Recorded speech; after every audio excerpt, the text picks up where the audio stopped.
Tudo bem com você? Estamos começando mais um podcast Bacon. O meu nome é Lucas e junto comigo está a Fernanda Monzambani. Vocês estão revezando os Monzambani? O que está acontecendo, Fernanda? E aí, gente, tudo bem? Não, na última gravação eu tava doente, né? Aí o Bruno tá preso no trânsito. A gente não tá com sorte nessa família. É verdade, é verdade. Muito bem. E estamos com ele aqui novamente, senhoras e senhores, Pedro Antônio. Seja bem-vindo de volta. Boa noite, Lucas, boa noite, Fernanda. E muito obrigado por me receber mais uma vez pelo convite. Maravilha. Para falar de história, a melhor coisa. Isso. Pedro já é da casa, né, Pedro? Opa, quase da casa mesmo, tão perto. É verdade, né? Sorocaba, estamos aqui em Boituva, alguns quilômetros de Sorocaba, né? E o Pedro também já gravou com a gente bastante aqui sobre história, já gravamos aqui sobre Lewis, sobre Tolkien, né? Já tem bastante coisa aí, bastante conteúdo, né, Pedro? Pedro, por favor, para aqueles que não te conhecem, apresente o seu trabalho, onde o pessoal pode te encontrar. No Instagram, recentemente agora, você me encontra por Professor Pedro Antônio mesmo. E quando eu fiz o primeiro episódio com vocês, onde falamos sobre Lewis e Tolkien, como você bem lembrou, foi um episódio bem legal, na verdade. Ainda acho que o perfil do Instagram era História do Mundo, mas agora mudou. Então, meu maior trabalho, eu diria que é meu canal no YouTube, História do Mundo. Hoje em dia, acho que tá com mais de 130 mil inscritos, onde eu falo de temas variados de história. Recentemente, eu comecei a falar também sobre teoria da história, então, sobre como estudar história, os desafios que surgem nos mais variados aspectos, não só para estudantes e para professores, mas para entusiastas e todos aqueles que gostam da disciplina história.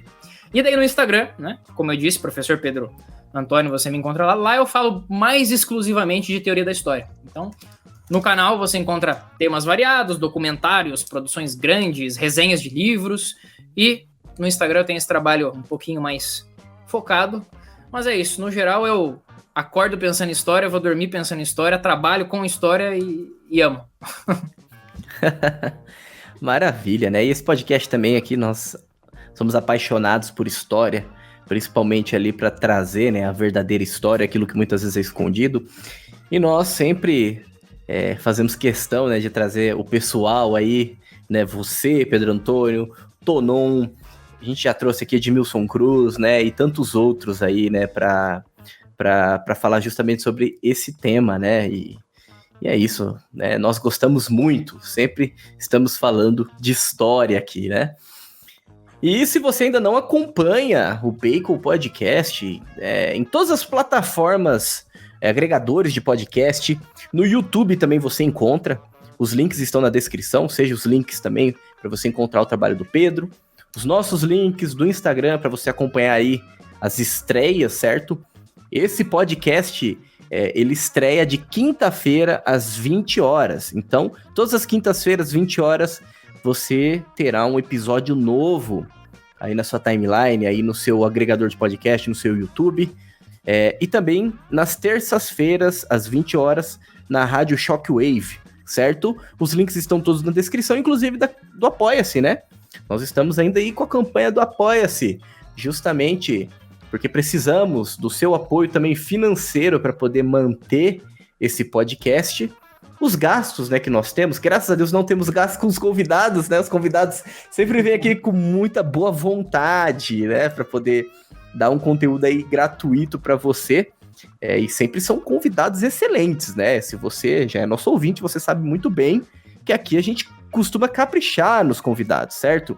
Então, para que você tenha mais convidados, assim como o Pedro Antônio, nesse podcast, nos ajude lá no Apoia-se, com um preço de um cafezinho, preço de uma Coca Zero, né? Enfim, coisa, não precisa de muito não, né? Pelo menos pra gente poder manter essa plataforma que nós utilizamos aqui para poder gravar e depois também para poder publicar, certo? Eu acredito que seja isso. Vamos lá então, sem mais delongas. Muito bem, meus caros nerds dessa terra de Santa Cruz. Acompanhe mais esse episódio do Bacon Podcast.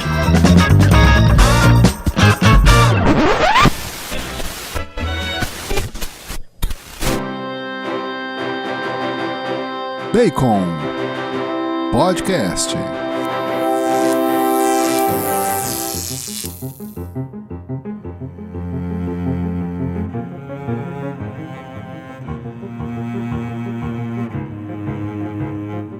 Muito bem, como nós não temos o Bruno aqui, eu mesmo vou arriscar essa sinopse para não jogar a Fernanda na fogueira, assim. Hoje nós trouxemos aí o Pedro justamente para falar sobre esse assunto. Nós já dissemos aí logo na introdução, né, que é um pouco de história. E como você pode ver no título desse podcast, Comunismo, História e Consequências. E também vamos falar um pouco sobre o historiador Eric Hobsbawm. Então, qual é a influência dele na história e quais são as consequências dessa junção de uma ideologia destrutiva com a história, certo? Então, agora precisamos passar a palavra então para o nosso historiador aqui, para o nosso professor, o Pedro Antônio. Ele justamente veio para hoje aqui para nos dar essa aula, né, sobre isso, sobre história, sobre ideologia, sobre as consequências dessa junção, certo? Pedro, eu queria puxar, antes de mais nada, falando sobre essa questão de autores comunistas, marxistas, uma pergunta, tá? Uma pergunta, assim, que muitas vezes pode até escandalizar aí algum ouvinte, né? Mas precisamos fazer. Nós devemos ler autores comunistas, marxistas? E se sim, Pedro, qual é a importância dessa leitura? Perfeito. A resposta curta, direta, é sim. Devemos sim ler autores comunistas, marxistas. Só que esse sim, ele pode ser analisado pelos mais variados ângulos. Sim, se você é, por exemplo, alguém da área acadêmica de ciências humanas, você deve e vai ler autores de posicionamento marxista e comunista. Se você é entusiasta de história, talvez você pode se dar ao luxo de escolher não ler esses autores. Mas vamos tomar aqui então o caminho daquela pessoa que talvez já é um estudante de história e deseja ter um relacionamento com... Quando eu falar história aqui, né, vamos deixar os conceitos bem pregados. E quando eu falar história, não estou falando da história do mundo, estou falando da história disciplina, a ciência histórica. Então a pessoa que ela quer se dedicar mais ao estudo da história e ter uma compreensão mais segura daquilo que ele está estudando, ele não só deve ler autores marxistas, como deve ler de tudo. E esse é um princípio que eu levo comigo e ensino a todos os meus alunos, leia de tudo. Se você deseja cultivar aquilo que é chamado de uma vida intelectual, você deve ler tudo, você deve absorver tudo, né? Podemos citar aqui os grandes santos do passado, os doutores da igreja. Nenhum deles conseguiu combater as heresias deixando de lê-las, né? Nenhum grande figura política do passado conseguiu combater algo sem conhecer minuciosamente. Eu me lembro aqui que no começo do ano eu estava lendo todas as biografias de São João Paulo II, e São João Paulo II ele sempre escandalizava os seus amigos cardeais e bispos, porque em sua biblioteca particular, e São João Paulo II cresceu num contexto histórico de Polônia comunista durante a União Soviética. E ele sempre escandalizava os seus amigos quando eles entravam em sua casa e olhavam para a sua biblioteca e se deparavam com uma cacetada de livro de autor comunista. E ele falava, ora, é claro que eu vou ter um monte de livro de autor comunista, eu preciso conhecer o que eles falam, ainda que eu não concorde. Então aqui, nessa última frase, vocês encontram um preceito básico para qualquer pessoa que quer estudar história. Eu devo ler um autor mesmo que eu não concorde com ele. E aqui tem outro problema, né? Boa parte das pessoas tem um problema com o autor porque escutaram alguém falar sobre aquele autor. E se você deseja ter um relacionamento sério com a disciplina, como eu disse, o entusiasta pode sim se dar ao luxo de pegar a indicação de alguém que ele admira e confia e abraçar aquela indicação. Mas, se você deseja ir além, você vai ter sim que ler e estudar os mais variados autores. E veja, na tradição historiográfica do Brasil, por exemplo, se a gente for analisar os grandes historiadores do Brasil, os grandes sociólogos que surgiram, temos dezenas de historiadores, bons historiadores, que eram materialistas, eram marxistas em sua análise. Mas isso, e aqui vem talvez uma afirmação que choque quem toma a história com muita paixão, eu diria. Você consegue retirar ótimas informações de um historiador marxista. Agora, o que você precisa saber? Você precisa saber identificar qual a teoria daquele autor, qual a metodologia dele. E isso é algo que as pessoas, às vezes, não conseguem. E não estou falando só do historiador marxista. Como eu identifico a visão do historiador católico, como eu identifico a visão do historiador que se declara conservador, liberal. Todos possuem uma cosmovisão e uma teoria e uma metodologia que vai pautar a forma como ele observa a história e escreve a história. E daí veio, né, a ideia, e na verdade, vou até falar aqui, por que falar de Eric Hobsbawm? Eu fiz um tempo atrás um evento no meu Instagram, onde através de 3 aulas, eu analisei a vida de Eric Hobsbawm, a sua teoria da história, a sua obra mais famosa, que eu irei mencionar aqui acho que várias vezes, que é Era dos Extremos. Eric Hobsbawm é um historiador interessante e vale a pena analisá-lo pela influência que tem no nosso país especificamente. Eu desafio alguém aqui a olhar, por exemplo, material didático do filho e não encontrar nas referências Eric Hobsbawm. É alguém muito citado, é alguém muito lido. E é alguém que, conforme a gente for falando aqui, vocês vão ver que teve uma relação íntima com o Brasil. Apesar de ser britânico, apesar de ser egípcio, né? Falarei disso. Mas é alguém que teve sempre um relacionamento íntimo com o Brasil, com a América Latina no geral. Teve amizades com grandes lideranças, e uma delas com o nosso digníssimo presidente. Foi amigo pessoal de Lula, admirava ele. E analisando a obra de Hobsbawm, que era alguém assumidamente marxista, o estudante pode se deparar ali com uma série de ensinamentos. Né? E, de novo, você vai estar lendo algo que você sabe que é influente. Então, como é que eu posso saber quais as lacunas, quais os problemas com aquela obra? Lendo ela, né? Conhecendo essa obra. Então, eu diria que a resposta que era curta e se tornou longa é sim, leiam autores marxistas, né? Vale a pena. E como eu disse, às vezes você acaba encontrando até algumas informações e alguma visão que vai te ajudar ao longo do caminho. E assim, no fim das contas, o materialismo histórico dialético, ele é uma visão teórica da história. Então, você tem grandes pensadores que nem eram comunistas que utilizam o materialismo como uma forma de analisar, por exemplo, a Inglaterra da Revolução Industrial em determinado contexto. Porque sabem que aquela visão teórica, e não confundam com uma visão comunista ideológica, cheia de paixão, uma visão política, não confundam. O materialismo tem uma divisão muito grande dentro disso, mas dentro desses trabalhos você encontra coisa boa. Aí você tem outro lado.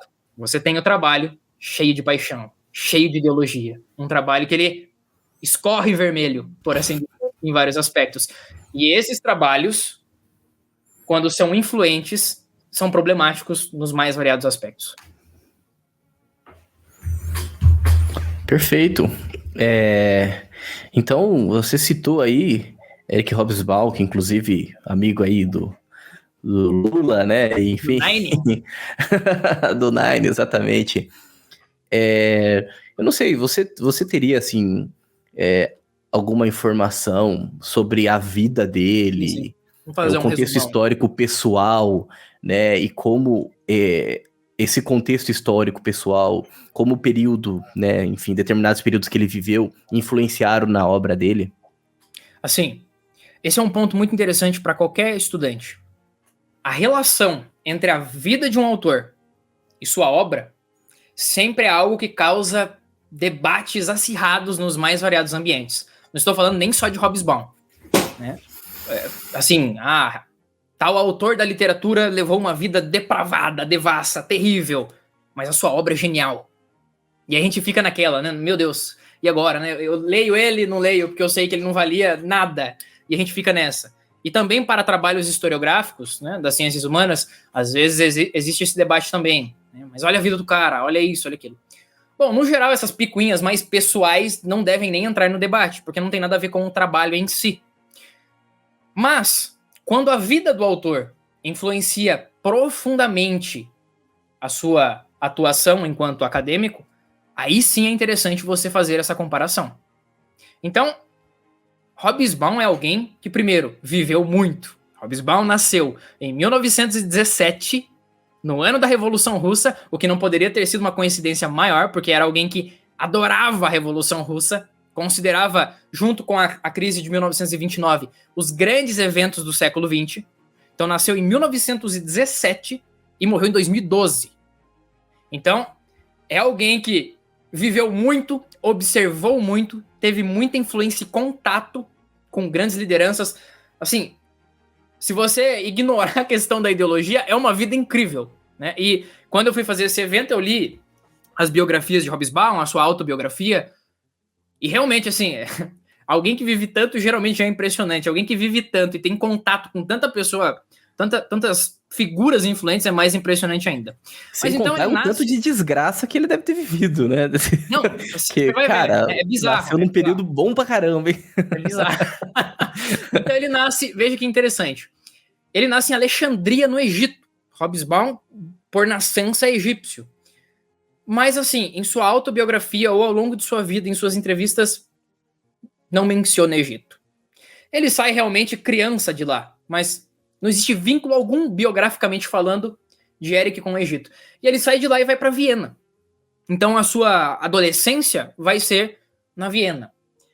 E ali, Viena sempre foi um ambiente historicamente muito rico culturalmente, né? Um ambiente de grande pompa intelectual.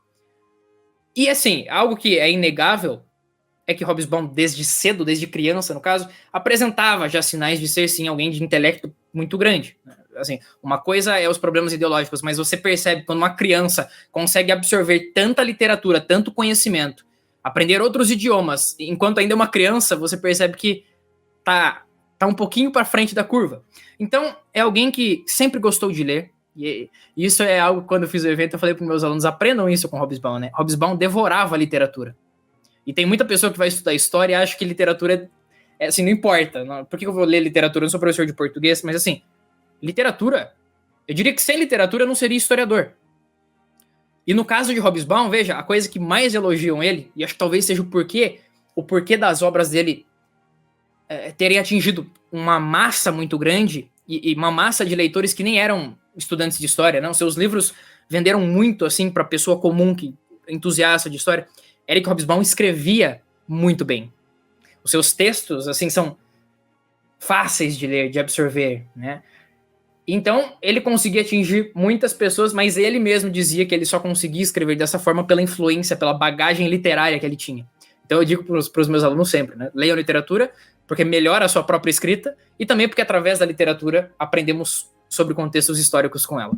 Mas, veja que interessante, aqui você percebe o quanto que esse cara viveu. Hobsbawm observou a ascensão do partido nazista com os próprios olhos. Ele dizia que ele surpreendia os alunos dele, né? Porque, assim, percepção temporal é um negócio esquisito, né? Mas ele falava que ele estava dando aula em Cambridge e aí ele dizia, não, eu lembro quando saiu no jornal que Hitler se tornou o chanceler. Daí os alunos dele falavam, mas não tem como, porque faz muito tempo isso. Ele falou, não, mas eu tava vivo, eu tava lá, eu era criança. Então, assim, é alguém que observou os grandes eventos do século XX, né? Assim, você pega 1917, beleza, ele tinha acabado de nascer, mas Revolução Russa. Segunda Guerra Mundial, faltava um ano para acabar ainda. A Primeira Guerra Mundial, faltava um ano para acabar. E aí ele pega a crise de 29, ele pega a ascensão da Itália fascista, ele pega a ascensão de Hitler, ele vê a Guerra Civil Espanhola, que inclusive teve uma relação muito próxima. Ele vê a crise de 29, ele vê, assim, os mais variados eventos. E aí você soma tudo isso ao fato de que ele era um historiador. E alguém que iria escrever sobre aquele período. Mas assim, quando Hobsbawm se tornou comunista? Segundo sua autobiografia, ele estava lendo um livro de Bertolt Brecht, que é um autor, um poeta alemão, inclusive teve suas obras queimadas pela Alemanha nazista, ele era comunista. E ali ele começou a se identificar, e posteriormente ele mesmo disse que achou o Manifesto Comunista na biblioteca de sua escola, e a partir daquele momento ele se apaixonou pelo comunismo. Agora, vejam que interessante, porque é importante você analisar a vida de um autor. Muitas vezes a gente pega um autor já consolidado, alguém que é famoso por ser comunista, E a gente se pergunta, nossa, mas por que o cara, um cara inteligente, ele se vendeu a essa ideia? Por que ele decidiu isso? Observe o contexto histórico de Hobsbawm, né? Ele cresceu em um lugar onde você tinha partidos fascistas, nazistas, perseguindo, batendo e assassinando comunistas. Ele era um adolescente. Adolescente gosta de desafiar, gosta de lutar. Ele pegou aquele caminho, né? Ele seguiu o caminho do comunismo, que estava literalmente em ascensão naquele contexto histórico, né, com Lenin ainda, posteriormente com Stalin, e ele abraçou aquela ideia e literalmente até o fim. Hobsbawm nunca deixou de ser comunista, nunca escondeu que era comunista, mas foi assim até o fim. E depois desse contexto, né, ele iria estudar na Inglaterra, se formou com honrarias, se tornaria professor e eventualmente começaria a escrever suas obras. Ele tem uma coleção de eras, onde ele analisa o contexto da Revolução Industrial, o século XIX, e, eventualmente, vai lançar já mais velho, bem mais velho, sua grande obra, que era dos Extremos, que analisa o século XX inteiro. Mas aí você percebe a importância de estudar a vida do autor, então. Eu vou ler um livro de Hobsbawm. Por que saber sobre a sua vida é importante? Bom, no caso de Era dos Extremos, onde ele escreveu sobre o século XX, e vejam, ele viveu quase que o século XX inteiro. É importante, porque quer dizer o quê? Que ele está escrevendo sobre algo que ele viveu, que ele teve experiências pessoais, que ele teve intrigas, ele teve tristezas, felicidades. Então, todos esses sentimentos que são humanos, no final de contas, influenciaram profundamente a sua obra e o seu trabalho. E isso é algo que todo historiador, quando vai entrar em contato com qualquer fonte, por exemplo, ele precisa ter esse cuidado. Eu mandei os meus alunos do meu grupo de estudo de teoria da história lerem um artigo do José de Assunção de Barros falando sobre fontes históricas. E nesse artigo é interessante porque o autor menciona fontes diretas e fontes indiretas, né? E aí ele fala, por exemplo, que foi encontrado, depois da Segunda Guerra Mundial, o diário da secretária de Hitler. E assim, que grande fonte para o historiador. Grande fonte. Mas aí, nesse artigo, a gente começa a ver que existem alguns problemas com essa fonte. Porque, apesar dela nos fornecer uma visão íntima desse ditador, e de seu dia a dia, e de sua rotina até, porque era secretária dele, existem alguns problemas e limitações com essa fonte. Porque, primeiro, provavelmente a secretária era nazista. Provavelmente ela era do partido. E aí você pensa, mas então talvez essa fonte eu precise andar pisando em casca de ovo, porque eu não posso abraçar todas as informações que estão ali sem filtro algum.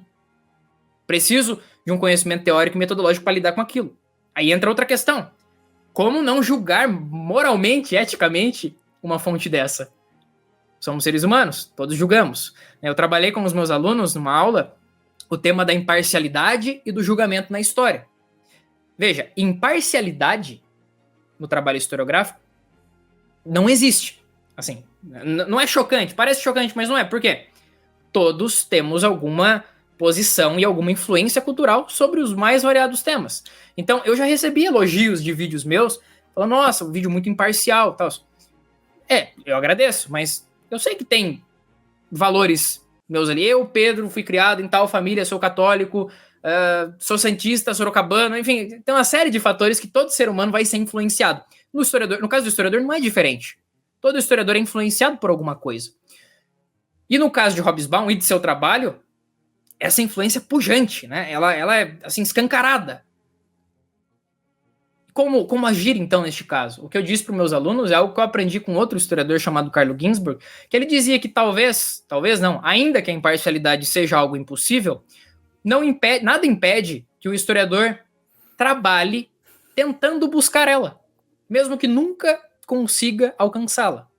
Então, esse tentar ser imparcial deixa o seu trabalho mais objetivo, mais livre de ruídos externos, mais preocupado com a realidade, que aquilo que as fontes estão lhe dizendo. Agora, quando você decide, como Hobsbawm fez arbitrariamente, não pensem que seu trabalho ou coisa do tipo, foi de propósito que acabou assim. Não, era a sua visão de mundo, foi sua decisão. Quando a sua paixão política, neste caso o comunismo, toma conta da sua visão de mundo, é claro que sua percepção da realidade vai ser completamente alterada. Vai ser completamente alterada, e a gente vê isso todo santo dia. Claro, veja, não é só com o comunismo. Né? Qualquer ideologia política, quando abraçada cegamente, vai transformar a forma como você percebe a realidade. E ponto, né? Não tem como negar isso. E nós somos seres conduzidos por crenças, como José Ortega y Gasset dizia, crenças que nós nem sabemos de onde veio. São ideias que pautam quem nós somos e a gente nem sabe de onde veio. Então, tudo isso no contexto de Hobsbawm nos mostra uma série de problemas dessa relação pessoal que ele tinha com o comunismo, né? E daí, biograficamente falando, qual era a relação de Hobsbawm com o Brasil, então? Sua primeira viagem para o Brasil é interessante, né? A primeira viagem dele para o Brasil, ele vem no contexto da ditadura militar, que naquela época perseguia o comunismo, assim, com sangue nos olhos. Mas ele veio nessa época, e já era comunista, assim, abertamente, mas veio, acho que, se eu não me engano, ele foi recebido na Unicamp, e passaria por lá mais vezes, e retornaria várias vezes, mas nessas viagens, e aí a gente encontra essa informação em sua autobiografia, ele já teve um contato com o Partido dos Trabalhadores, que estava ali ainda engatinhando, mas já ganhando muita força no cenário político brasileiro. E é interessante que em sua autobiografia, a gente vê um carinho enorme no seu trato com o Lula, quando ele fala do Lula. Realmente, assim, não temos... O historiador ou o leitor, ele fica limitado. Né? Temos acesso ao que as letras nos dizem. Parece uma relação... Era uma relação muito próxima, muito íntima. Por quê? Ele diz na autobiografia que ele... Quando ele escreveu a autobiografia dele, ele já tinha mais de 80 anos. Ele dizia que carrego ainda hoje um chaveiro, ou era um bottom que recebi de Lula, assim, não sei quantos anos atrás, e ele carregava isso com ele, né, anos e anos depois, e assim, sempre teceu elogios ao Lula e ao Partido dos Trabalhadores. Então a gente já percebe a sua relação, mas a verdade é que não é só o Brasil que estava no seu itinerário de viagens. A América Latina como um todo sempre foi vista com muito carinho e com ambição até por Hobsbawm. Lançou livros sobre isso. Né? O que acontece? Hobsbawm se considerava um historiador perdedor. Ele dizia isso. Perdedor em que sentido? Ora, a revolução que ele tanto sonhou, que ele dedicou a sua vida, falhou. E ele diz isso em Era dos Extremos. Falhou. Né? A Revolução Russa falhou. No final das contas, em 1991, acaba a União Soviética, então falhou. E ele se considerava um historiador derrotado. Né? E é interessante que ele diz assim, o historiador derrotado, ele escreve com mais atenção, com mais cuidado. Depende do caso. Você pode ser derrotado e escrever com rancor, o que parece, boa parte das vezes no seu trabalho, parece o caso. Mas ele se considerava derrotado, e aí, mais ou menos nessa época, quando ele já viu que União Soviética e Revolução Mundial já não seria uma realidade, pelo menos na Europa, ele vira os seus olhos para a América Latina. Porque mais ou menos na mesma época, ele viu florescer na América Latina movimentos, todos de esquerda, interessantes. Então ele começou a depositar a sua fé. Que fé? Fé de membro do Partido Comunista. Fé de alguém que queria a revolução na América Latina. Por isso o Brasil tão querido, né? Por isso o PT tão querido, e por isso Cuba tão querida. E a lista segue. Então, biograficamente, ele tinha essa relação muito, muito apaixonada com a América Latina por enxergar nela um potencial para o comunismo. No final das contas, é isso. E no Brasil, os seus livros sempre fizeram muito sucesso. Não o Era dos Extremos só, que foi um dos últimos, mas se você pega os anteriores, assim, sempre vendeu muito bem, sempre foi muito bem aceito, sempre teve muitos leitores. E é interessante, porque se você pegar números, dependendo do caso, é que assim, na Europa, a língua inglesa, obviamente, vai ser falada uma extensão maior. Então, seu trabalho atinge mais pessoas. Mas por proporção de país, acho que poucos, ou talvez nenhum, leu tanto Hobsbawm, vendeu tanto Hobsbawm quanto nosso país. E como eu disse no início, né, pegue um material didático. Você vai encontrar ele como referência. Eu sou professor, dou aula para crianças, eu vejo material didático. Eu encontro Hobsbawm no meu dia a dia. Tá lá, vou ensinar a Revolução Russa? Tá, Hobsbawm. Ah, vou ensinar a crise de 29? Tá, Hobsbawm. Eu vou falar sobre comunismo? Tá, Hobsbawm. E assim, tem problema, então devemos proibir a obra de Hobsbawm? Não, mas a história não se faz com uma visão só, muito menos a de alguém que é tomada por uma ideologia. Então existem alguns problemas. No final do meu evento, eu disse isso. Ah, então você poderia me perguntar, Pedro, então depois de todas essas aulas eu devo me afastar de Hobsbawm, ficar longe dele? Não, você pode ler, né? Mas esteja consciente de todas essas questões. E, acima de tudo, esteja consciente dessas questões e desses problemas para todos os autores. Isso que eu estou falando não é um caso específico, não é um caso isolado. Temos uma cacetada de historiadores que agem da mesma forma que Hobsbawm e talvez até pior. Porque digo que o trabalho dele ainda é leve. Já li coisa muito mais comunista, muito mais partidária, muito mais política, por assim dizer. Né? Ainda existe em Hobsbawm uma certa erudição. Né? Em Era dos Extremos, por exemplo, quando eu fiz a minha aula, eu tentei ser o mais imparcial possível, mesmo que não exista. Né? Eu disse, existem pontos positivos na obra. Quando ele vai falar sobre a Revolução Social, ele fala de maneira interessante, afinal de contas viveu. Mas aí você começa a perceber várias limitações. Mas veja que interessante. Quando era criança, então, ainda, quando pegou o Manifesto Comunista em sua biblioteca, e ele leu, e isso ele diz, são suas palavras em sua autobiografia, ele diz, aprendi história com Marx. E ele abraçou essa frase pro resto da sua vida. Aprendi história com Marx, e nunca mais abandonou isso. E, do ponto de vista teórico, ele olhava até com desprezo para as outras correntes historiográficas. Então, você tem, por exemplo, no século XIX, o século XIX, para quem não sabe, é quando a disciplina história surge, se torna uma ciência realmente. Antes disso, assim, a história é estudada desde a época de Heródoto, é escrita, aliás, né? Mas, enquanto uma disciplina, com seus métodos, né, com parâmetros, século XIX, não é tão velho. Mas ele olhava meio que com desprezo para essa história de antes. Dizia que era inocente e que somente Marx realmente analisava a história. Somente Marx ensinou ele a aprender e a observar. Então, a gente vê, no final das contas, que toda essa experiência biográfica dele, que eu resumi aqui, assim, resumido, toda essa experiência biográfica dele tornou Eric Hobsbawm um observador ativo do século que escreveu. Não um observador passivo, mas ativo. Muito ativo. Porque boa parte das coisas que ele escreve, por exemplo, em Era dos Extremos, foram coisas que ele teve uma experiência quase que pessoal. O que, para um historiador, é muito esquisito. O historiador não escreve sobre experiências pessoais, porque senão ele vira um jornalista. Né? Então existe toda essa relação. E Eric, ele enxergava na história, talvez fruto de suas experiências de vida, e talvez daí fruto direto do comunismo e do materialismo, ele enxergava a história, a disciplina, como uma ferramenta. Né? A grande frase que assim eu gravei para mim e que pinta um quadro muito completo de Hobsbawm é que para ele, e aí as palavras são dele, a história não interpreta, a história transforma. E aí quando você pega essa frase, você fala, pô, mas aqui matei a pau a questão. Para ele a história transforma, não interpreta.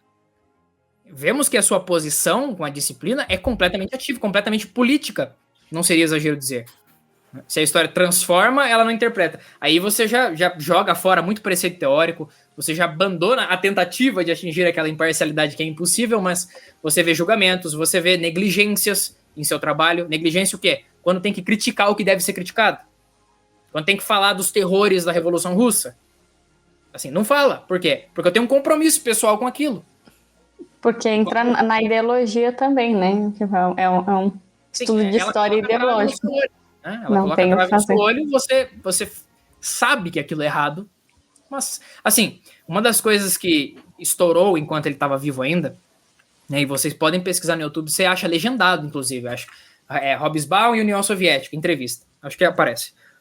Ele estava sendo entrevistado por um jornalista da BBC, se eu não me engano, e o jornalista pergunta para ele, assim, a pergunta é mais ou menos assim, né? Sabendo hoje as consequências da Revolução Russa, se tratando do número de mortes, a violência, a censura, etc., isso mudaria a sua posição e comprometimento com o comunismo? E aí, na entrevista, ele pensa, ele fica numa situação desconfortável, ele diz pro jornalista que, do ponto de vista acadêmico, é complicado responder isso, não sei o quê, mas ele dá a resposta. Ele diz que não mudaria o meu comprometimento com o comunismo e com a revolução. E aí você vê que, assim, esse é um caso de alguém que ele ultrapassa limites, e aqui acho que é a primeira vez que eu coloco minha opinião bem pessoal nessa questão. Ele ultrapassa limites que eu acho absurdo, né? A moral existe, o bem e o mal existe. Falar que eu ainda seria fiel a uma causa depois de saber a crueldade que causou, eu acho estupidez e má fé. E nessa entrevista fica claro isso. É assim, então, não havia limitações em seu comprometimento. Mas é interessante, porque é um tema que talvez entraremos. Quando você olhava o Eric que escrevia sobre teoria da história, parecia outro cara. É bizarro. Parecia outra pessoa. E um último ponto, que é mais uma curiosidade, né? Para aqueles que não acreditam da amizade dele com Lula, né? Se você comprar, acho que tá aqui, ó. Se você comprar essa biografia de Hobsbawm, né, escrita pelo Richard J. Evans, que é um baita historiador, né, você abre a biografia e você vai na apresentação da biografia, o inesquecível Hobsbawm, e aí você vai pro final da apresentação. E quem escreveu a apresentação? Luiz Inácio Lula da Silva. E quando eu li isso pela primeira vez, eu dei risada. Primeiro que eu duvido que foi ele que escreveu. Né? Segundo que eu acho hilário isso tá aqui. Porque já é um baita aviso pro leitor de Hobsbawm. É claro que essa biografia, assim como sua autobiografia, é para quem já conhece, é para quem já sabe. Quem sabe quem é Hobsbawm, quem foi, qual a sua convicção e etc. Mas, assim, fazendo um apanhado, então, a relação biográfica é importante. Se você quer estudar minuciosamente um autor, isso é o que eu sempre faço. Eu sempre tento buscar informações sobre a vida dele. Se eu achar informações que são pertinentes para a forma como ele escreveu, eu pego essas informações para mim e gravo. Agora, se são, como eu disse, picuinhas pessoais, que Hobsbawm teve várias, assim, questões pesadas aparecem em sua biografia, né, estimulando o aborto de sua parceira, assim, várias coisas bizarras que são frutos de sua visão materialista. E, assim, mas isso eu sei que não me afeta do ponto de vista da análise de sua obra. Mas eu sempre indico estudar a biografia daquele que está escrevendo a obra ou estudar a biografia. Né? Também é algo extremamente interessante. Já caminhamos longe da pergunta original, mas é mais ou menos isso. Não, perfeito. Respondeu não só uma pergunta, né, mas várias outras também que queriam surgir aqui durante esse podcast, né? Mas, então... nós falamos aqui sobre estudar livros, autores que são comunistas, marxistas. Fomos, então, em um autor, né, na sua obra, né, Eric Hobsbawm. Entendemos ali de onde ele tirou essa visão de mundo, né, que é muito... Viveu ali num período terrível,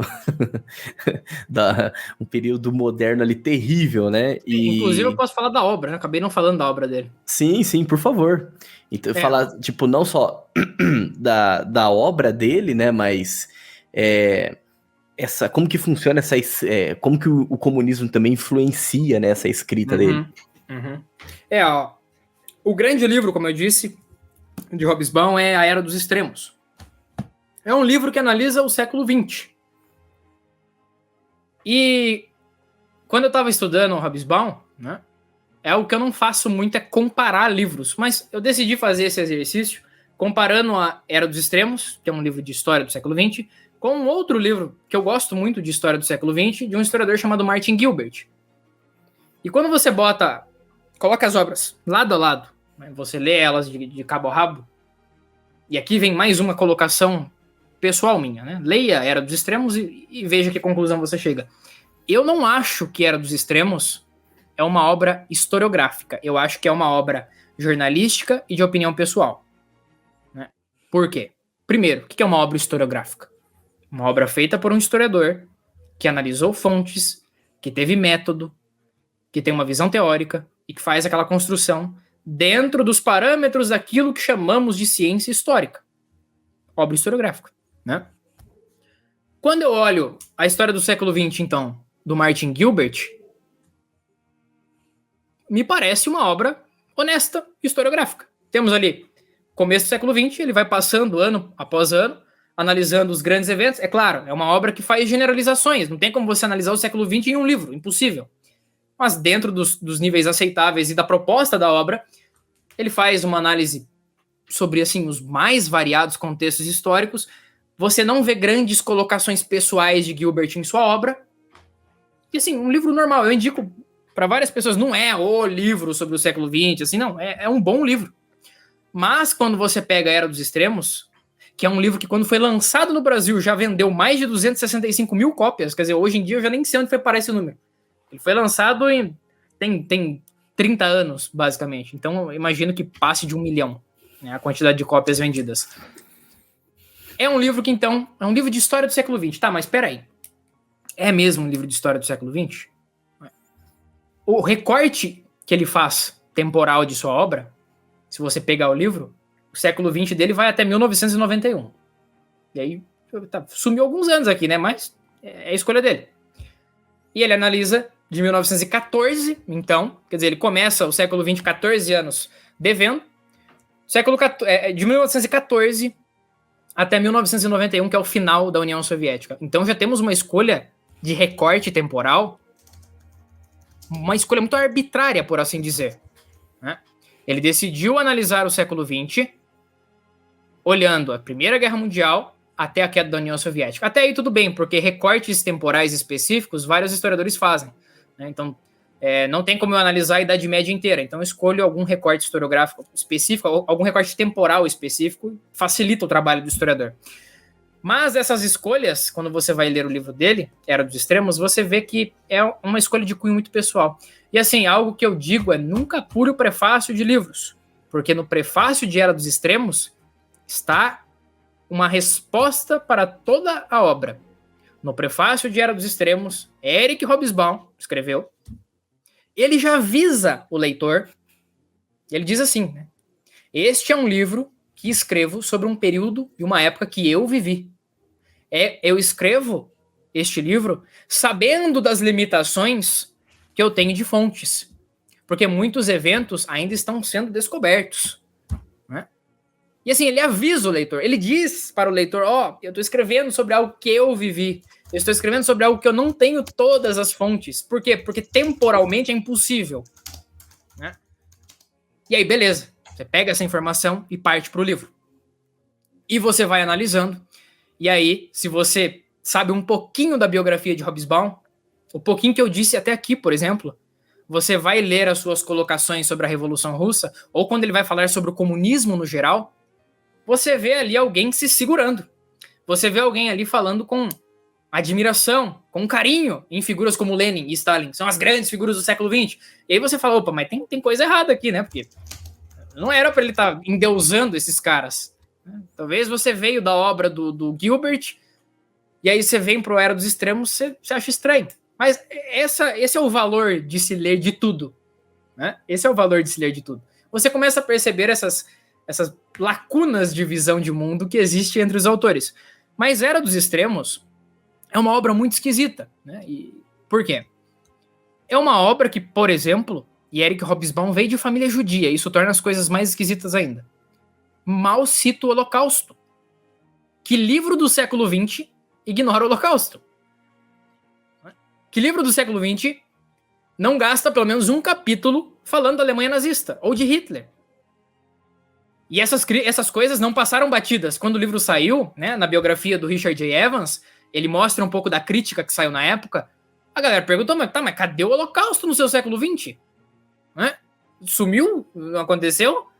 E daí, na época, ele disse, todos sabemos o terror que aconteceu, não achei necessário colocar. E você fala, mas não achei necessário.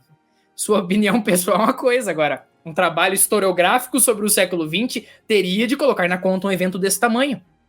E assim, fala muito pouco sobre a figura do ditador Adolf Hitler, por exemplo, sobre Stalin, são comentários assim, soltos, né? Um fato, outra curiosidade biográfica que eu acabei não mencionando, Hobsbawm visitou a Rússia uma vez, a União Soviética uma vez, e ele mesmo diz na autobiografia que ele achou deprimente e que nunca mais queria voltar naquele lugar. Assim, é um cara cheio de contradição, né? Ele visitou o país dos sonhos da Revolução e achou feio pra caramba, achou assim, deprê, não quero nunca mais voltar nesse lugar. Então, assim, é uma curiosidade interessante. Mas, então, é um livro com lacunas interessantes. E, assim, ele fala muito, por exemplo, na obra, sobre a crise de 1929. Vai criticar, assim, o capitalismo, imbuído de influências de sua vida. Mas aí, outra crítica que saiu em cima da obra dele na época era assim: você vai falar sobre o capitalismo, você quer criticar a mentalidade burguesa, mas o seu livro nem fala dos Estados Unidos, sendo que o século XX é o período de consolidação dos Estados Unidos enquanto uma potência. E sua obra, estranhamente, não fala disso também, né? Os Estados Unidos, em Era dos Extremos, passa batido, completamente batido. E aí você vai indo mais para frente na obra, já identificando essas lacunas. Eu que leio muito sobre a Segunda Guerra, assim, não é nem para escrever nem nada, eu sou entusiasta. Eu vou ler algumas afirmações dele sobre a Segunda Guerra no livro, e ele fala, por exemplo, ele fala assim, né, uma coisa que ficou, ele fala, não existiram movimentos de resistência contra o nazismo. Talvez, quando ele escreveu, não tivesse nem saído as fontes sobre isso, mas hoje em dia todo mundo sabe que teve uma cacetada de tentativa de assassinato a Hitler. Assim, teve vários movimentos de resistência, um deles, inclusive, partindo do Vaticano. Né? Não sei se vocês já fizeram, né, sobre um podcast sobre o Papa. Não fizeram. Chamam de o Papa de Hitler, né? Ficou na história assim. Sim, já fizemos. Já fizemos. Eu lembro que vocês fizeram. Com o Alan e com o Tonon. Alan Carrion e o Rafael Tonon. Isso. Então, suas colocações sobre a igreja também, Era dos Extremos, assim, são pobresíssimas. São colocações... Você vê muito preconceito quando ele vai falar da instituição Igreja Católica, por exemplo, em sua obra. E aí, voltando então ao que eu disse, Era dos Extremos, em minha colocação, é uma obra jornalística e de opinião pessoal. Por quê? Você percebe que ele escreveu os eventos narrando coisas que ele viu, como eu disse, ele viu Hitler, literalmente, né? Ele viu Hitler assumir o poder. Então, ele escreve aquilo com uma opinião pessoal. Ele viu a União Soviética decaindo. Ele escreve aquilo com uma experiência pessoal. No fim das contas, eu não consigo chamar este livro de uma obra historiográfica, porque eu estudo, né, aquilo que é chamado de ciência histórica. Eu conheço, assim, modéstia à parte, um pouco de seus métodos, um pouco da teoria. Quando você olha para aquela obra, não tem como chamar aquilo de uma obra de história. É uma obra de opinião, escrita por um historiador, beleza. Mas, e assim, se você quer confirmar ainda mais essa afirmação minha, pegue os outros livros de Hobsbawm. Né? Por exemplo, o livro que ele analisa a Revolução Industrial. Um bom livro. Né? Eu indicaria, se alguém quer estudar a Revolução Industrial, leia a obra de Hobsbawm sobre esse tema. É bom. Por quê? A sua visão materialista, naquele caso, daquele tema específico, acabou ajudando a fazer uma grande obra. Porque não tem como você estudar a Revolução Industrial ignorando a ascensão do capitalismo, da mentalidade burguesa. Então, alguém que estava tão preocupado com isso, acabou fazendo uma boa obra. Né? Inclusive, quando saiu, não existia muitas obras sobre isso. Ele se consolidou mais ou menos com essa obra, Era das Revoluções. Mas, se você comparar esse livro de Hobsbawm com Era dos Extremos, que é o século que ele viveu, que é o século de sua sonhada Revolução Russa, aí você percebe que é uma obra de cunho completamente diferente. Assim, está a quilômetros daquilo que a gente considera ideal. E aí, você pode pegar, então, o nosso tema principal, comunismo e consequências. Essa obra, ela nos pinta um quadro exatamente disso, das consequências de uma visão comunista na escrita da história. Né? E claro, sim, esse tipo de consequência pode acontecer e vai acontecer se você for tomado por qualquer tipo de paixão. Se você decidir abraçar uma ideia e ignorar todos os fatos que aparecem no meio do caminho, o resultado final não vai ser muito bom. Né? E é exatamente o que Hobsbawm fez dentro de determinados parâmetros. Acho que uma boa forma de resumir Era dos Extremos é essa. Mas, de novo, leia. Né? Por curiosidade, leia, caso você queira, né? Perfeito. Aí, assim, uma última pergunta, talvez, né? Na verdade, tentar trazer aí duas questões para essa mesma pergunta. Por mais que você já tenha falado, até tocado nesse tema durante aí todo esse podcast, né? Que é justamente entender qual é a visão de mundo do marxismo, certo? Então, assim, entender qual que é a lente que o marxismo oferece para a gente enxergar a história, né? Então, qual é a lente que é utilizada ali pelo marxismo? E já emendo já numa outra questão. Como destruir a história, né? Então... Vamos lá. O marxismo como uma visão de mundo, primeiro que é um negócio que ele te sufoca de conceitos. Porque você vai se deparar com comunismo, com marxismo, com socialismo, com materialismo histórico, e aí você fica assim, nossa senhora, já apareceu tanto conceito que eu já não sei para onde eu vou. Mas vamos pegar aqui então o marxismo como uma representação dessa visão de mundo que acredita nos ideais de Marx. Pelo menos, por bem do nosso argumento aqui, o marxismo vai ser isso. O próprio Hobsbawm, talvez em uma tentativa de defender o marxismo, ele dizia em seu livro Sobre História, que é um livro da teoria da história de Hobsbawm, ele dizia que existia um marxismo vulgar, ele dizia, e o marxismo. Por que marxismo vulgar? Ele dizia que, ao longo do tempo, pegaram as ideias de Marx e apagaram e surgiram com algo novo. E que nesse processo se perdeu a essência daquilo que Marx concebeu originalmente. É o famoso deturpar o Marx, né? Isso, aquela, né? Não, mas vamos tentar a revolução agora certa, entendeu? Aquela lá deu errado, mas agora a gente tenta de novo. Fizeram errado, pô. Que isso. Então, ele dizia isso, né? Assim, queremos ser sinceros de um ponto de vista acadêmico, é claro que a visão do marxismo passou por novas construções. Né? Você pega a visão de Lenin, por exemplo, ele adiciona elementos de sua realidade naquilo que era o marxismo. Você pega, por exemplo, o marxismo de Mao Tse Tung, um baita de um assassino, tem percepções dele.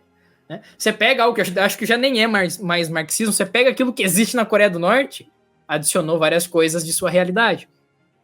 Mas ele dizia então que tinha esse marxismo vulgar que abandonou as ideias de Marx, etc. E existiu o marxismo. Né? E ele seguia esse marxismo. E, de novo, podemos usar o próprio Hobsbawm para explicar, então, como esse marxismo pode impactar a sua visão de mundo e a maneira como você enxerga a história. Eu disse, a grande frase do ponto de vista teórico de Hobsbawm é que história não interpreta, mas história transforma. História não é ferramenta. Esse é um aviso para todo mundo aqui. A disciplina história não é ferramenta. Ela não está à venda numa prateleira. Hoje eu vou pegar a história e usar ela para defender o político tal ou a ideia, não sei o quê. E, infelizmente, se você for ver na internet hoje em dia, é exatamente isso que a história se tornou. Se tornou uma ferramenta. Né? Esses tempos atrás, eu fiz um vídeo sobre a instrumentalização da história, que é exatamente isso. Estudar história para ter argumento para discutir na internet. E aí você vai perdendo a essência daquilo que é a disciplina que chamamos de história. Né? E algo interessante, um conceito que talvez nos ajude aqui, o historiador britânico Michael Oakeshott, ele tinha dois conceitos que ele chamava de passado prático e passado histórico. Né? Passado prático é esse que estamos criticando aqui. É um passado que ele é observado e estudado somente com objetivo, com intenções de usar como ferramenta. Eu vou estudar a Revolução Russa porque eu quero debater tal tema. Eu vou estudar a ascensão do capitalismo porque eu quero xingar ou defender tal ideia. Esse é o passado prático que ele chama. E aí existe o passado histórico. O passado histórico, em sua concepção, é aquele que deveríamos tentar alcançar. Que é o quê? Estudar a história primeiro porque eu gosto. Porque eu sou apaixonado pela disciplina. Esses dias, acho que foi antes de ontem, um aluno me perguntou: por que eu estudo história? Por que você estuda história, professor? É uma pergunta difícil de se responder, né? As motivações do porquê você começa a estudar. Mas assim, eu falei pra ele, ó, desde que eu me conheço por gente, eu sempre gostei de ouvir histórias sobre pessoas em tempos históricos. História é exatamente isso, o estudo do homem no tempo. Né? E assim, eu acho que essa motivação minha, de simplesmente gostar de histórias, é uma motivação que me ajudou muito a se esquivar desse caminho que a ideologia leva. Porque quando a história é o passado prático, quando a história é ferramenta e instrumento, a minha atuação enquanto estudante ou enquanto historiador, ela tem uma motivação que não é pura. Né? Eu não estou estudando porque eu gosto.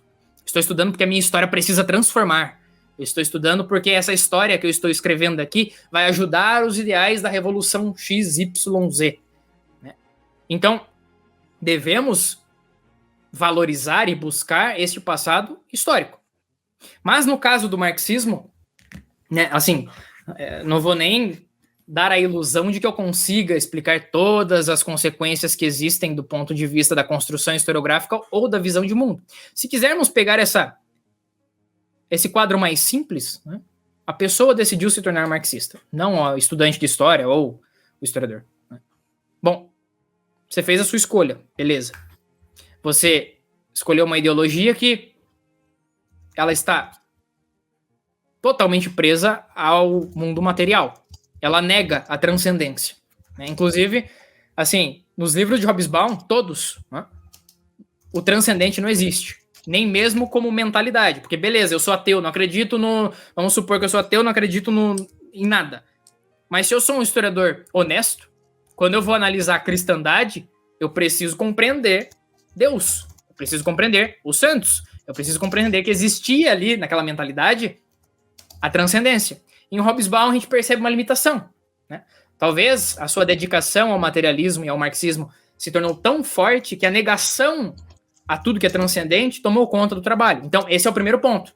O marxismo, sem sombra de dúvidas, vai, quando abraçado como um todo, né, ele vai impedir a pessoa de perceber o transcendental. E isso é terrível, porque, como eu disse, mesmo que você não seja religioso, é inegável que, pelo menos culturalmente, Cristo influenciou a história humana. Né? Então, quando você nega isso, você destrói a história por completo. E aqui entramos na sua segunda pergunta. Como destruir a história? Rapaz, o que não falta é jeito. O que não falta é jeito para você destruir a história. Porque a primeira talvez seja essa que já comentamos então. Né? A história virou um instrumento. Eu vou estudar história porque eu quero debater na internet. Tem pessoas que realmente possuem essa motivação. Bom, você vai destruir aquilo que eu, Pedro, chamo de história, a disciplina histórica. Você vai destruir ela, porque perdeu a essência. É igual, eu quero estudar filosofia, então eu vou ler lá Platão, Aristóteles, eu vou passar por todo mundo, sei lá, para debater na federal. Assim, porra, filosofia não nasceu para isso. Né? Não tem... Um São Tomás de Aquino não estudava filosofia para ficar debatendo. Então, as coisas possuem uma motivação e uma essência maior. Né? A vida intelectual. Eu percebo que existe até uma fetiche, assim, uma tentativa de tornar um fetiche até às vezes vida intelectual. Tá, mas se pergunte se suas motivações são honestas, são sinceras. Eu vou me dedicar à vida de estudos por 3 meses? Por 3 anos? Ou não, minha vida inteira. E não vou exigir nada em troca. Eu vou estudar porque eu amo, porque eu gosto. Aí é uma motivação boa. Agora, se você joga tudo isso fora, se a sua história é uma história que julga, se a sua história é uma história que está preocupada somente em transformar, se a sua história é uma história que está pintada de vermelho, como no caso do comunismo, sem sombra de dúvidas, você vai destruir ela. E veja, se quisermos ser um pouquinho mais... não exagerados, mas realistas, essa destruição, ela ultrapassa a questão da disciplina e vai para o mundo real. Né? Vai para o mundo real. Porque sabemos que a história influencia as pessoas.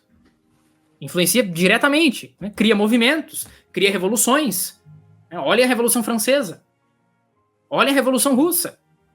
Sabemos que letras, né, um pedaço de papel, consegue sim derrubar uma monarquia, uma dinastia. Sabemos que a história possui essa influência. E talvez, justamente por ter esse poder, né, poder, ela acaba chamando as pessoas pelo motivo errado. Então, essa é uma forma de destruir ela, sem sombra de dúvidas. É o quê? Eu vou transformar ela nessa ferramenta para destruição daquilo que eu considero errado. E a outra forma é quando você é desonesto. Eu falei isso para meus alunos, né? Sobre a imparcialidade. É impossível a imparcialidade. O que eu faço, então? Ora, seja honesto. Se você vai estudar e você se deparar com alguma fonte que diz algo que você não gosta, seja honesto, admita. Fazer o quê? Eu não gosto, mas a fonte tá falando que foi isso, então não tem como eu negar. Quando você joga fora essa honestidade, quando a arrogância, a prepotência toma conta, você vai olhar aquela fonte que vai lhe dizer que não foi aquilo, não era verde, era azul. Você vai falar, não, joga ela fora, deixa verde. A ideologia consegue fazer isso com a sua visão de mundo. Ela transforma. Sua capacidade cognitiva é destruída por ideias.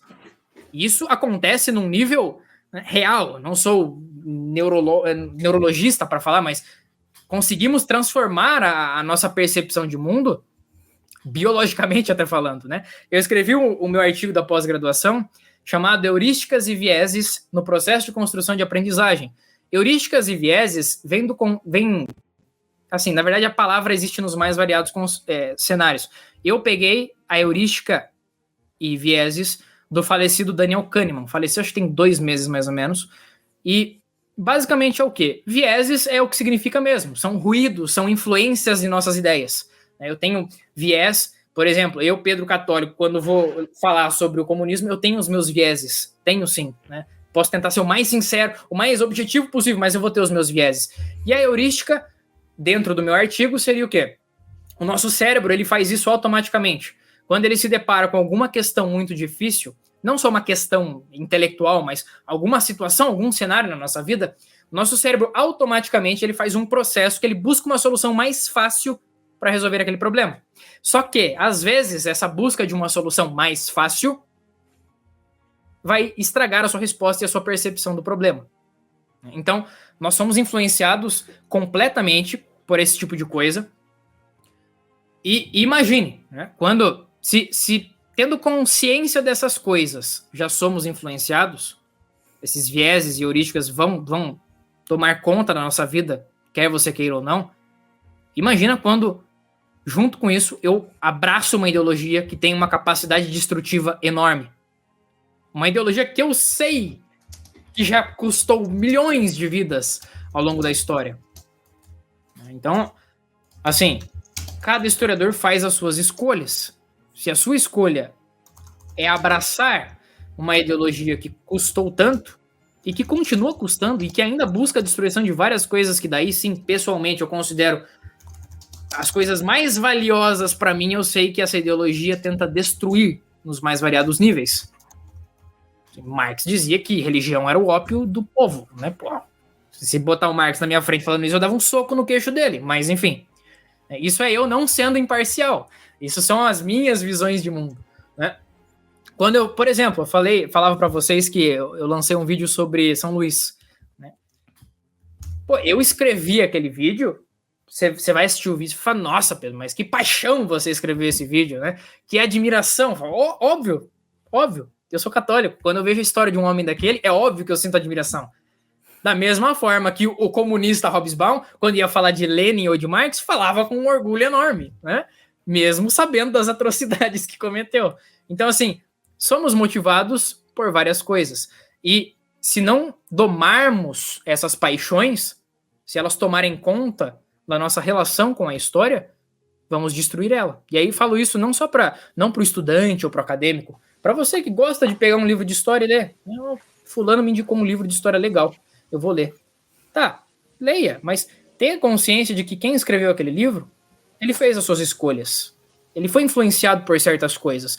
Não ache que aquele livro ele é a verdade absoluta e nenhum outro livro pode substituir o que ele está dizendo. Não funciona assim. Quando um historiador vai escrever, por exemplo, um artigo, ele analisa centenas de livros sobre o mesmo tema. Isso é um preceito básico do testemunho, por exemplo, né? Mark Bloch, ele serviu na Primeira e na Segunda Guerra Mundial. E ele falava, qual o problema do testemunho histórico? Vários, porque o ser humano ele tem uma capacidade limitadíssima de observar e testemunhar as coisas. Então, se eu botar 5 pessoas para olhar a mesma coisa, eu vou ter 5 relatos diferentes. E ele dizia que às vezes ele estava dentro da trincheira andando, e ele estava lá atrás da fila, e vinha a informação lá na frente de que tinha um buraco, era para desviar. Só que quando chegava na vez dele, ele caía no buraco, porque a informação se perdeu no meio do caminho. né? Então, existe toda essa limitação. O ser humano ele é influenciado e é muito fácil destruirmos a disciplina histórica, é muito fácil perdermos a essência. E estudar Hobsbawm, ou qualquer historiador que foi tomado por uma ideologia dessa forma, é uma grande lição, uma chave para você entender esse tipo de coisa. Acho que é isso. Quer falar alguma coisa? Na verdade, eu queria perguntar, porque você falou muito de como ele foi influenciado pela visão marxista de mundo. Você também comentou sobre essa questão de como é difícil você falar de alguma coisa que está muito próxima. Então, ele viveu aquele período, então era muito difícil ele falar sobre isso. Se você quiser comentar um pouquinho mais sobre esses assuntos, mas a minha dúvida principal beleza, a gente já conseguiu entender um pouco como o trabalho dele foi influenciado por isso, mas aí, e como o trabalho dele influenciou a nossa visão de mundo hoje, de história. Então, assim, a gente vê que hoje a história que a gente estuda, ela é uma história bem com viés marxista, pelo menos na minha escola era, não sei nas outras escolas. Material, então, eu imagino que também influenciou muito a história que a gente tem hoje, o trabalho dele, e aí eu queria que você falasse um pouquinho mais sobre isso, né? Como o trabalho e a visão de mundo marxista que o próprio autor tinha influenciou a história que a gente tem hoje. Sim. É inegável que ele influenciou, primeiro de tudo. Se alguém tentar falar, não, você está exagerando, não, é inegável, porque os números não mentem. Assim, ele vendeu um absurdo de obras no Brasil. Então, é fato que influenciou.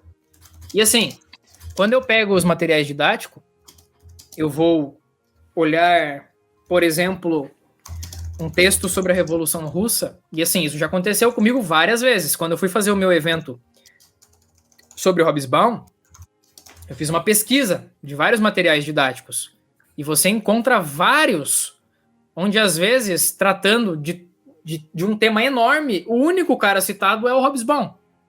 Né? Então, essa influência, ela existe diretamente. E aí você entra naquele campo mais perigoso, que é o quê? Como isso influencia os leitores. Assim, sendo sincero, dependendo da idade do público que vai ler aquilo, ele vai ler e daqui 30 minutos esquece, porque criança é assim. Eu sei, eu sou professor. Assim, esquece. Mas, aí entra o outro lado da coisa, que é o lado perigoso. A maioria dos professores, e eu conheço a minha raça, né? A maioria dos professores de história, quando olham talvez aquela citação de Hobsbawm ali, vão olhar com muito carinho, com muita admiração e com muito amor. Né? E quando é um professor que está completamente vendido a uma ideologia, tal como o historiador citado, aí sim aquele material didático tem um poder destrutivo perigoso nas mãos do professor. Né? E pensem isso repetido, ano após ano, você vai gerar uma visão de mundo completamente enviesada sobre aquele tema. Né? Então, se o aluno do 6º ao 3º ano do ensino médio escutou sobre o século XX só com a visão de um autor que tinha esse posicionamento completamente marxista, é óbvio que, ainda que o aluno tenha aprendido muito pouco, é óbvio que o que ele vai lembrar daquele tema e a opinião que ele vai ter sobre aquele tema vai ser de acordo com aquela ideologia e com aquele material. Então, assim, a escolha de materiais didáticos também é algo bizarro, sabe? Onde eu dou aula, não, né? Porque eu dou aula no ensino privado, mas eu sei que no ensino público, por exemplo, quando chega a época de trocar o material didático de uma escola, é feita uma licitação, né? Então, assim, várias editoras começam a enviar os seus livros para a escola, né? Assim, em cacetada. E aí você pensa, mas então, Pedro, quando esses livros chegam na escola, todos os professores se juntam para ler e ver qual é o melhor, né? Assim, nunca. Raramente isso acontece. Já conversei com professores e eles falaram assim, não, tem editora que tenta comprar a escola, sabe? Oferece um café, oferece isso, não sei o quê, o meu preço é melhor. Então, assim, você olha, cadê a análise intelectual desse material? Cadê o rigor? Cadê o critério? Cadê a preocupação? Não, eu tô preocupado com qual é o mais barato e qual me dá mais benefícios. Sem saber que desgraça tá passando nesse material. Sem saber o que tá acontecendo ali. E aí, esse tipo de material vai sendo jogado para frente, vai passando, e alunos, crianças, às vezes, com um professor que já tem umas intenções terríveis com a história, vão comendo esse material, recebendo esse material ano após ano, e a influência, assim, é inevitável. E quanto à questão da proximidade, né, eu realmente não entrei em detalhes disso. Qual o problema do historiador escrever sobre algo tão próximo dele? Bom, o próprio Hobsbawm nos ajuda a responder isso no prefácio do seu livro. Ele já admitiu que tinha uma limitação de fontes para escrever sobre aquilo. Então, vamos supor aqui que eu vou escrever sobre a guerra da Rússia e da Ucrânia. Como? Tá acontecendo a guerra ainda. Como é que eu vou escrever? Não tem como. Se eu for escrever, vai ser um trabalho jornalístico. Ah, não, mas vamos escrever sobre, sei lá, o mito de que o mundo ia acabar em 2012. Né? Talvez está próximo demais ainda para escrever. Né? Então, assim, por que o historiador geralmente está afastado temporalmente daquilo que ele observa? A história, por si só, já é cheia de ruídos. Assim, as fontes, elas não chegam para o historiador bonitinhas. Elas não chegam bem tratadas, selecionadas, separadas. Não, elas chegam assim, sujas, influenciadas, queimadas, destruídas. Cabe ao historiador, dentro do seu ofício, cuidar disso, tratar essas fontes. Agora, quando eu escrevo de algo tão próximo de mim, os ruídos não vão ser só documentais. Vão ser ruídos da minha própria vida, da minha opinião. Eu estou tão próximo daquilo que eu tenho minhas opiniões pessoais sobre aquele evento. Então, existe essa necessidade de estar afastado temporalmente falando, como uma proteção no trabalho historiográfico, eu diria, que evita que surjam grandes catástrofes na hora de escrever o livro. E porque, assim, se você for ser sincero, você percebe que esse trabalho vai ser influenciado diretamente por quem o historiador é. Ele não está mais interessado nas fontes, não está mais interessado naquilo que está mostrando. E é claro, você pode me dizer, mas não devemos trazer problemas do agora e procurar as respostas na história? Sim, você pode fazer isso, mas aí é outros 500. Agora, eu vou trazer os problemas de agora para analisar algo que eu vivi alguns anos atrás. Vai estar extremamente influenciado este trabalho. Vai estar cheio de ruídos e vieses. Então, essa questão se resume mais ou menos a isso. E quanto à influência dos livros didáticos, realmente, de novo, se você é pai, é só você pegar o livro do seu filho, procura lá, Hobsbawm, você vai achar o nome dele, porque assim, é o mais utilizado.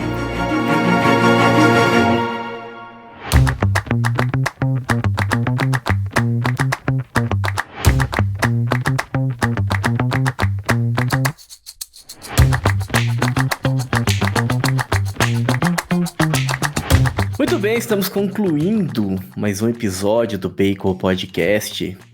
Esse episódio aí que ficou muito especial, hein? Então, desde ali, falando sobre autores comunistas, ler ou não ler os livros de história marxistas, até a vida e obra de Eric Hobsbawm.